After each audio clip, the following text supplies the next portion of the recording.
So I was walking around my rig the other day and I noticed that my side toolbox here on my flatbed, well, she's a little wobbly, and that's got to stop. So we're going to clean this up a little bit, get down to bare metal, and weld up a little bracket for it.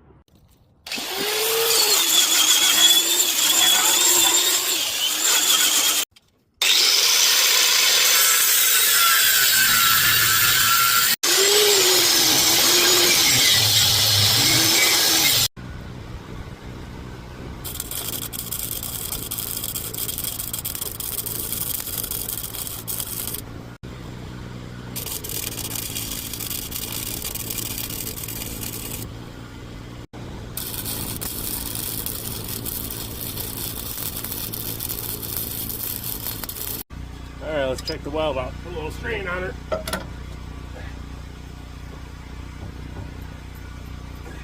Nope, she ain't going nowhere. And of course, for the final step, put a little spray paint on that bad boy.